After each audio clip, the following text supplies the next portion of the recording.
The sound of rain tapping against the window is what wakes me up, a soft, rhythmic drumming that lulls me into consciousness without any harshness. It's still early, the kind of early where the world feels like it's holding its breath, waiting for something to happen. I don't know why, but I've always loved the rain. It's comforting in its unpredictability, like life itself, always changing but somehow always there. I turn over, feeling the coolness of the sheets, still heavy with the lingering warmth from the night before. Mark is already gone, off to work for the weekend shift. It's just me, the house, and the steady hum of my own thoughts. I check the clock beside the bed, squinting at the numbers. 7:30 a.m. I can hear the soft creak of the floorboards from the kitchen, the unmistakable sound of Ethan, my stepson. He's up early again. I don't know why he's always awake before the sun, especially on weekends. His room is at the end of the hall, so he must have slipped out of bed quietly to avoid waking anyone. I try not to think about how much his early mornings have become a part of our routine now. They're different, these early hours when I'm alone in the house, but it's become a kind of norm, something I don't really think about until I do. I can hear him, faintly, moving around in the kitchen, and I can't help but feel a little off. I don't know why, but something about the way things have been lately, about the way we've been lately, just doesn't sit right. I can't explain it. Ethan and I were getting along fine for the most part, but there's this distance. It's like there's something hanging between us, unspoken, untouchable. He's not a little boy anymore, that's for sure. And the way he looks at me sometimes makes me wonder if he's looking for something. But what could he want from me? I'm just his stepmom. I push myself out of bed, dragging my feet as I shuffle toward the bathroom. A quick splash of cold water, and I try to shake the fogginess from my brain. I can hear him moving around in the kitchen still, but I'm not quite ready to face him yet. I don't know why, but I feel this strange kind of pressure in the air. It's not the usual Sunday morning ease, the way I usually feel when I wake up and Mark is home. It's almost like an unspoken tension that hangs between us, pulling and stretching, but never breaking. Ethan. He's not the same as when I first met him. Back then, he was a little kid, full of questions and uncertainties, and I could guide him, make him feel better. But now, I'm not so sure anymore. I pull on some clothes quickly, throw my hair into a messy bun, and head down the hall. As I pass Ethan's door, I notice it's ajar, and I can just make out his silhouette sitting at the kitchen table. He's staring out the window, his back to me. I stop for a second, just watching him. There's something about the way he's sitting that catches me off guard. His shoulders are slumped, and there's this vulnerability to him that I haven't seen in a while. Not that I've been looking, I suppose. I've just been trying to stay out of the way, give him space to adjust. But now, I'm not sure if that's the right thing to do. I clear my throat, not wanting to startle him. "Morning," I say, trying to sound casual, but even I can hear the awkwardness in my voice. He doesn't turn to look at me right away, but he does shift in his seat. He's heard me. I walk into the kitchen trying to act like everything's normal, but I feel that weird heaviness between us, like there's this invisible wall. It's stupid, really. We've lived together for almost 3 years now, and I should be used to it by now. But the truth is, I'm not. I don't know how to act, what to say. Sometimes I feel like I'm trying too hard to be what he needs, trying to be the perfect stepmom he's never asked for. He doesn't say anything at first, just keeps looking out the window. I get the feeling he's lost in thought, and I can't help but wonder what's on his mind. Is it school? Is it the constant changes in our family? His dad's been working a lot, and that leaves me trying to fill the gaps, trying to be there for him. But I'm not sure he even wants me there. He's not a little kid anymore. He doesn't need me like he used to. I take a deep breath and decide to just be myself. I pour myself a cup of coffee, trying to act like everything's fine. "What's up?" I ask, keeping my voice light. He finally turns, meeting my eyes. There's something in his gaze, something that makes me pause. It's not anger, but it's not warmth either. It's more like confusion, or maybe it's frustration. I can't quite tell. "I don't know," he mumbles, shaking his head, his eyes dropping back to the window. "Just thinking." He looks far away, like his thoughts are elsewhere. And in that moment, I realize how much he's changed. how much I've changed too. He's growing up, and I can't keep up. I try not to stare, but I can't help myself. Ethan's posture is different today. He's usually so guarded, so distant, and I can tell that something's weighing on him. Even though he's not saying anything, I can feel it. It's like the air around him is thick with unspoken words, and I'm not sure how to cut through it. I walk over to the counter, taking my time to pour my coffee. I glance at him again. His eyes are still fixed on the window, distant and empty, like he's staring right through it.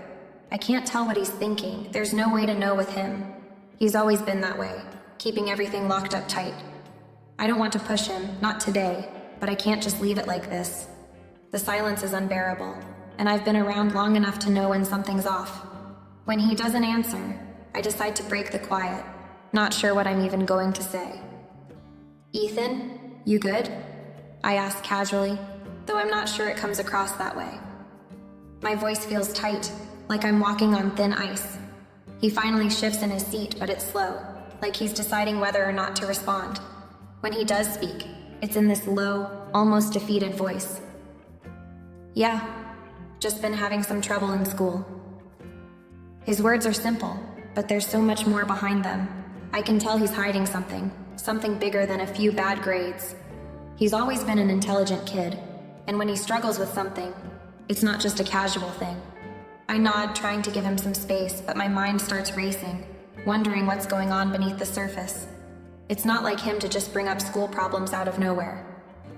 I set my mug down on the counter and walk over to him, sitting across the table. He doesn't look up at me. His gaze is still focused on the rain, the streaks of water running down the window. I'm not sure if he even knows I'm here anymore. "Is it just school?" I ask softly, trying not to sound too eager. I don't want him to feel cornered, but I can't ignore the feeling that something deeper is troubling him. He exhales sharply, a sound that's more frustration than anything. "No, it's more than that." His voice cracks just a little and my heart tightens. It's the first time he's admitted anything that feels real in a while. He's always kept everything so close to his chest, like he doesn't want anyone to know how hard things are for him. But right now the mask is slipping just a bit. "Want to talk about it?" I ask, my words a little more tentative this time. I don't want to pressure him, but I can't stand seeing him like this. He looks over at me, his eyes finally meeting mine. There's a mix of emotions there: anger, sadness, confusion, but no real answers. It's like he doesn't know how to express what's going on in his head. I don't know if he even has the words for it. "I don't know." He trails off, his voice barely audible now. He runs a hand through his hair, still not looking at me. Everything's just changing too fast. My mom's gone, and now it feels like everything's different, and I don't know where I fit in anymore. I don't know who I'm supposed to be. I freeze, the weight of his words hitting me like a ton of bricks. I've always known that his mother's death affected him deeply, but I never realized how much it was still haunting him, how it was shaping everything in his life now. I try to find the right words, but nothing seems good enough. So, I just sit there, watching him, wishing I could fix it. "It's okay to feel lost, Ethan," I finally say, my voice softer than I intended. "I don't have all the answers, but you don't have to go through this alone." I wait, holding my breath, hoping that maybe, just maybe, he'll let me in. But he doesn't. He looks away again, his eyes cloudy with whatever storm is brewing inside him. For a moment, I think he might open up more, but instead, he gets up from the table. "I'm gonna go back to my room," he mutters, his tone distant once more. I don't stop him, though I want to. I don't know how to get through to him. He's closing off again, retreating into himself, and I feel that familiar wall between us start to rise once more. But this time it feels different. The weight of everything is heavier now. I can feel it in the pit of my stomach. He's not just struggling with school or the usual teenage angst. There's something deeper, something darker that he's keeping hidden, and I don't know if he'll ever let me in. The silence that follows Ethan's retreating footsteps feels louder than it should. I sit at the table for a while, unsure of what to do next. I want to give him space, but something tells me I can't just leave it like this. I know he's struggling, and I can't let him push me away without at least trying to talk to him. I've tried to be patient, to respect his boundaries. But right now, I can't sit by and watch him carry whatever weight he's dealing with alone. I'm not sure if I'm his stepmother or just another figure in his life, but I'm not going to stand by and watch him spiral into something he can't handle. I stand up, the sound of the chair scraping against the floor loud in the stillness of the kitchen. I take a deep breath, trying to steady myself before I walk toward his room. My heart is pounding in my chest, and I feel that familiar unease, that sense of walking a tightrope with him. When I knock on his door, the response is almost immediate. No answer, just the soft creak of the door slightly opening, as if he's expecting me but isn't ready to acknowledge it. I hesitate for a second, but then I push the door open just enough to peek inside. Ethan is sitting on his bed, staring down at his hands. He doesn't look up when he hears me, and I can't decide if that's a good thing or not. I stand there for a moment, not sure how to begin.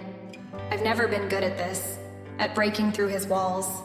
He's always been so independent, so closed off, and I've always respected that. But right now, I can't respect it anymore. Ethan, I say gently, not wanting to startle him. We need to talk. At first, he doesn't respond, but his jaw tightens, and I can see the way his shoulders tense. I wait for him to say something, anything, but instead he just shrugs slightly, like he's trying to brush me off without saying the words. I can feel the frustration building inside of me, but I force myself to remain calm. He's been through a lot, more than I can even imagine. I can't let my own impatience get in the way now. Ethan, I'm worried about you, I continue, taking a few steps closer to his bed. I know you're not okay, and I don't know what's going on, but I need you to talk to me, please. He looks up at me then, his eyes filled with a mix of anger and something else, something I can't quite read. He opens his mouth as if to say something, but then just shakes his head and looks away, refusing to meet my gaze. It's like a slap in the face, and for a moment, I feel the sting of rejection. I'm fine, he mutters, though his voice cracks slightly. It's not convincing, and I can tell he knows it. The words are automatic, a defense mechanism he's built up over the years, but I'm not buying it. I can't. You're not fine, I reply softly but firmly. Ethan, please. I know it's hard, but you don't have to carry all this alone. Whatever it is, we can figure it out together. I'm here. He scoffs, a bitter sound, and I feel the sharp edge of his frustration hitting me. You don't get it. You can't get it. The words come out like an accusation, and I feel the heat of them, but I don't back down. I've heard that before, that he doesn't think I can understand him. I don't know if he's right, but I do know I'm the only person he has left who cares enough to try. I may not get it, I admit, my voice quiet but steady. But I'm trying, Ethan. I'm trying to be here for you. I just want you to know you don't have to shut me out. For a long moment, he just sits there, his fists clenched in his lap. The tension in the room is thick, and I can almost feel the struggle inside him, torn between wanting to open up and the desire to keep everything locked away. Finally, he speaks again, but his words are quiet, almost hesitant. It's not just about school, okay? It's everything, he says, his voice barely above a whisper. It's my mom, and how she's gone, and how everything's changed since then. And now it's you. And I don't know where I'm supposed to fit in all this. It's like I'm being replaced and I don't know what to do with it. I can feel my heart breaking for him, the pain in his words cutting through me. I didn't realize how deeply he was affected by everything, how he still feels like he's losing something, even though we've been trying to make things work as a family. It hurts me to hear him say it, but I know I have to let him express it, even if it's not what I want to hear. I'm not trying to replace anyone, Ethan, I say softly, sitting down on the edge of his bed. I'm just trying to be a part of your life. I know it's not easy, and I'm not perfect. But I care about you, and I want you to know that. There's a long silence after that, and for the first time, I see something different in his eyes. A flicker of vulnerability, of uncertainty. It's like he's beginning to let me in, just a little, and I feel a small fragile shift in the space between us. But it's not enough to heal everything, not yet. I don't know what I'm supposed to feel, he says after a moment, his voice shaking. I don't know what to do with all of this. I reach out, resting my hand on his shoulder. You don't have to know right now, I say gently. It's okay to feel lost. You don't have to have everything figured out. Just know I'm here, whenever you're ready. Ethan doesn't answer, but he doesn't pull away either. For the first time, I feel like I'm starting to break through that wall he's built around himself. It's not much, but it's a start, and I know that's all I can ask for right now. The days following our conversation are an odd mix of tension and fragile progress. Ethan seems quieter than usual, but in a way that feels different from before. He's not withdrawn. He's just there. At times I catch him looking at me in a way I can't quite explain. It's not overt, not obvious, just little glances when he thinks I'm not watching. I can't decide if it's my imagination or if he's truly shifting, but I can feel it. This subtle change between us, and it's both unsettling and compelling. I'm not sure when it started, this shift. Maybe it was the conversation we had, or maybe it's just the pressure of everything that's been building up for so long. But suddenly, I find myself hyper-aware of his presence. There's a strange energy in the way he moves around the house now, and it lingers in the air long after he's gone. I notice how he stays close to me sometimes, too close, as though he's trying to be near without actually acknowledging it. There's a softness in his gaze now, something more vulnerable, and it stirs something in me I can't explain. I try to dismiss it, push the thoughts away, but they keep creeping back. I try to focus on the everyday routine, on being the responsible stepmother I'm supposed to be, but there's an undercurrent I can't ignore. I catch myself thinking about him more than I should. When he's in the room, it's like everything else fades into the background. He's not just my husband's son anymore. He's someone different, someone whose presence I feel in a way that's hard to describe. One evening after dinner, I'm cleaning up in the kitchen, my back to the living room. I can hear the soft sound of the TV in the background, but there's something off about the silence between us. I know he's there, but I don't feel the usual sense of distance between us. I glance over my shoulder and find Ethan standing just a few feet away, looking at me. He doesn't say anything, just stands there, watching me like he's waiting for something, or maybe just trying to figure out what to do next. His gaze is intense, but there's no judgment in it, just a quiet curiosity that feels both familiar and unsettling. I don't know why, but I feel my heart race a little in that moment. It's like time slows down and all I can do is stand there, frozen, unsure of what's happening. It's only when he shifts his weight and looks away that I realize I've been holding my breath. I turn back to the sink, trying to shake off the strange feeling, but the tension hangs in the air like a cloud and it doesn't go away. Later that night, as we sit in the living room together, me on one side of the couch, Ethan on the other, I feel an odd sense of awareness. He's not sitting any closer than usual, but there's a heaviness in the air between us, like we're both acutely aware of the space we occupy. I catch him glancing at me several times, and each time our eyes meet, there's this brief, fleeting moment where it feels like we're seeing each other differently. I don't know how to explain it, but I feel this shift, this subtle change, and it makes me uncomfortable. I don't want it to be there, but I can't seem to shake it. I try to focus on the movie, on the banality of the moment, but the unease remains. His presence feels different, closer, in a way that's not physical but emotional, a closeness that isn't comfortable. It's almost as if he's seeking something from me that I'm not sure I can give. Every time he looks at me, it's like I'm being pulled deeper into some unspoken space between us, and I don't know how to navigate it. The next morning, the tension is still there. I try to brush it off, to act like everything's normal, but I can't ignore the nagging feeling in the back of my mind. Ethan hasn't said anything to make it obvious, but the little things.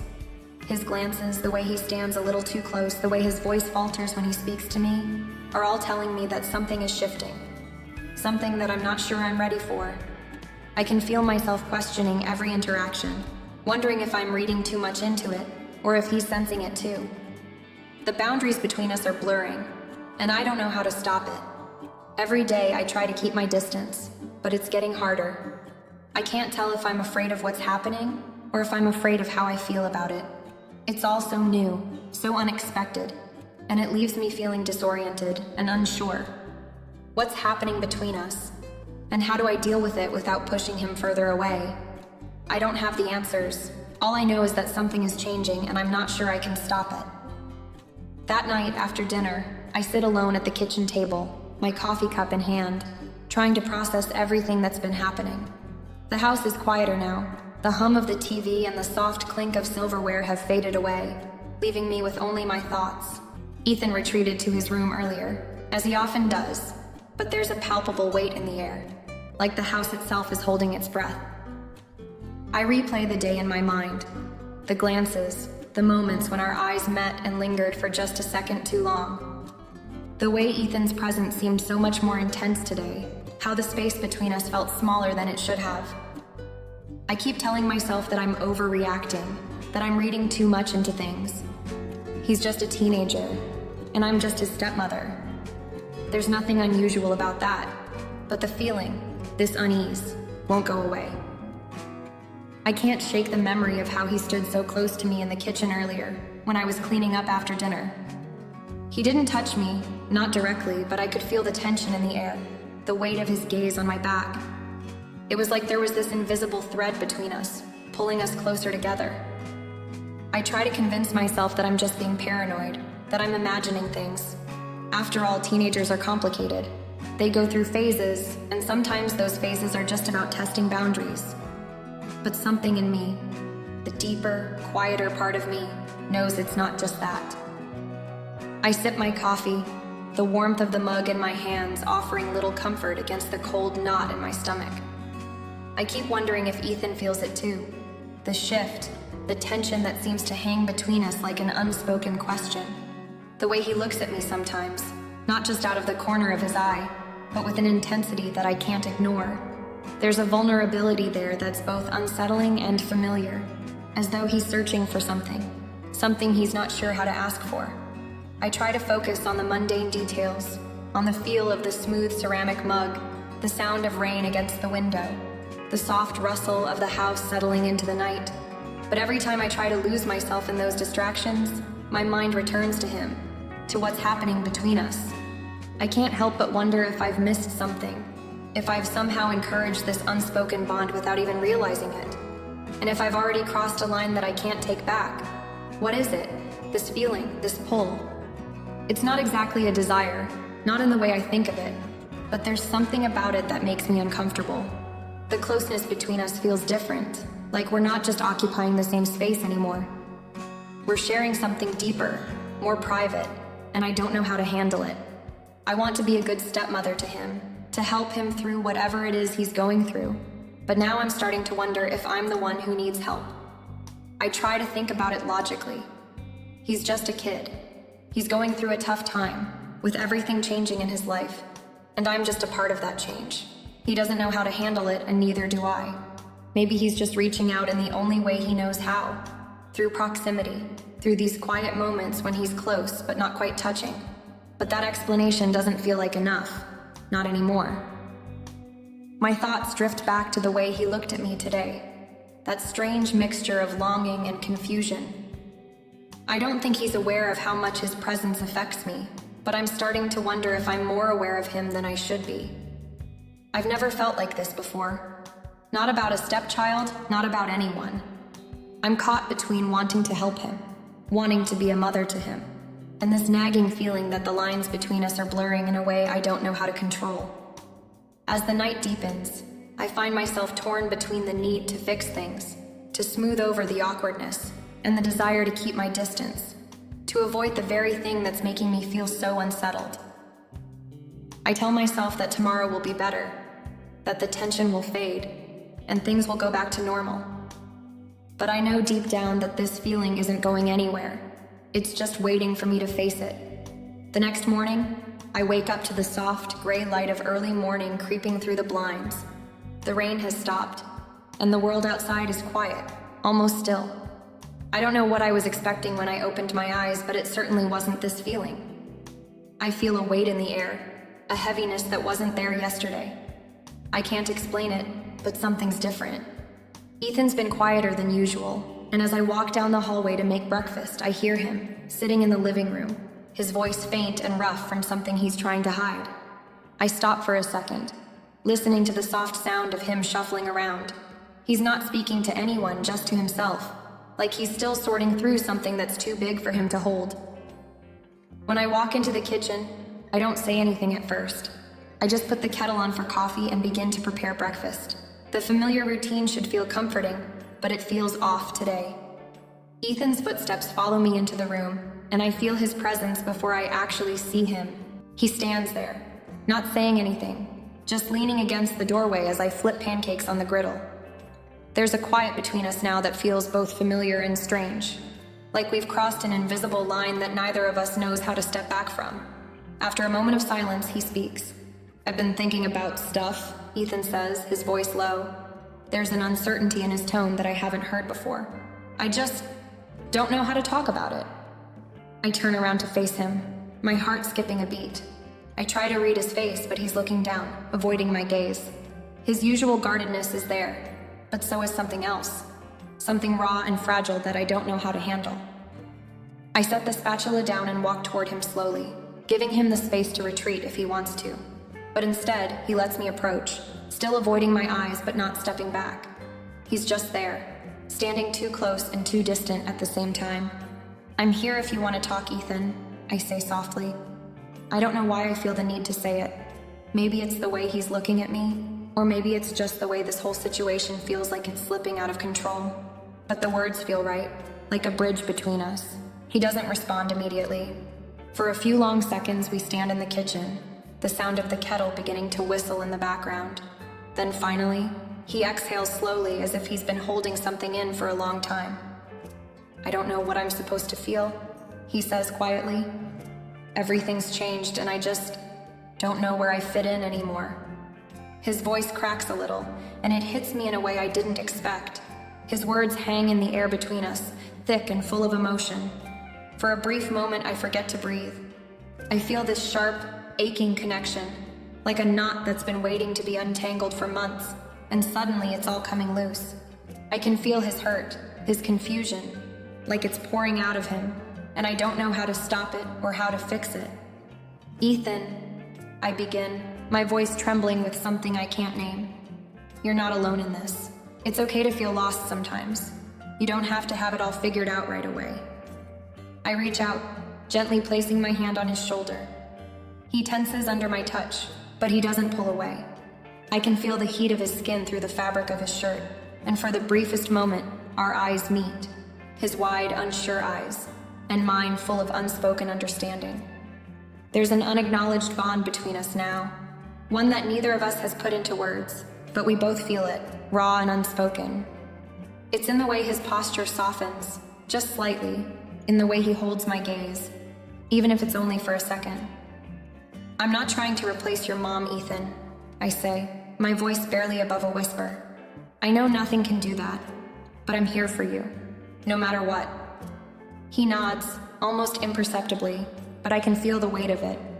I'm not sure what comes next, but in that moment, something shifts in the air between us. It's like the first crack in a wall that's been up for so long. Neither of us is ready to tear the whole thing down yet, but there's something undeniable about this moment, this connection, that makes me believe it's the first step towards something real. I step back, giving him some space, but he doesn't move away. We just stand there, a little closer than before, both of us trying to navigate this strange new territory. Over the next few days, the tension between Ethan and me grows. It's not the kind of tension that's loud or obvious. It's quieter, more subtle, but it's there, woven into everything we do. We go through the motions of daily life, but it's as if we're both more aware of each other than ever before. At breakfast, I catch him watching me when he thinks I'm not looking. His gaze lingers a little longer than it used to, and when I glance up, he quickly looks away, his face going slightly flushed. There's a shift that I can't ignore, something that wasn't there before.